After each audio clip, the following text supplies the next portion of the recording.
naman linuluto mo? Pangalang boss na pansit na naubos na sa daan nila to. Pangalan ang katabi na. Balon. Pansit.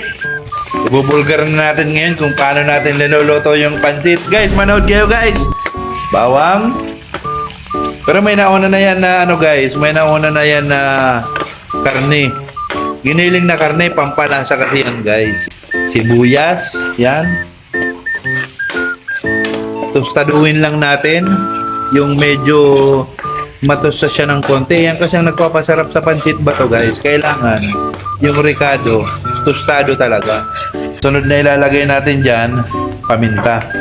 Yung ano guys, yung crack lang. Huwag yung ano, yung ganang paminta. O yep.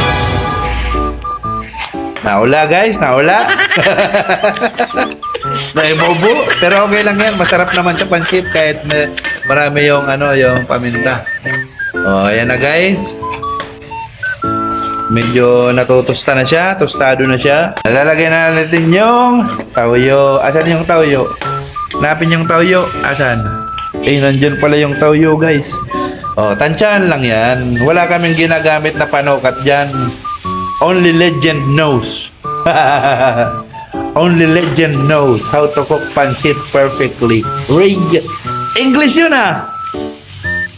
Yan. Medyo ginigisa pala yung ano, yung toyo. Ginigisa yung toyo guys. Yan.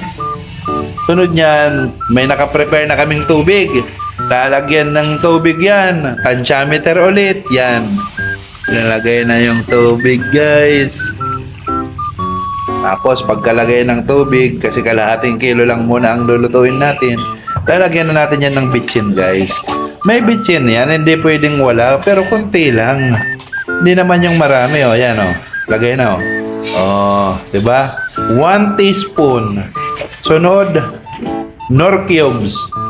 Yan, Nor cubes. Hanapin mo nga, abilgaray. Abilgaray. Tingnan nga. Yan, yung Nor cubes. Oh, kalahati lang yan dahil matapang yan. Kalahati, oh. Kalahati lang. Yan. Hintayin lang natin siya guys na kumulo. Ah. So ayan na nga pala guys, kumukulo na yung ating pansit. Ilalagay natin yung gulay. Yung gulay muna ang ilalagay natin. Yung iba kasi ginagawa nila, pagkalagay ng pansit, ilalagay yung gulay. Sa amin guys, baliktad. Lagay muna yung gulay para maluto, tapos lalagay yung pansit. Ano Bel, anong masasabi mo sa diskarte natin sa pagluluto ng pansit? Ito yung pinaka-original talagang pansit na to. Oh, yan pala yung pinaka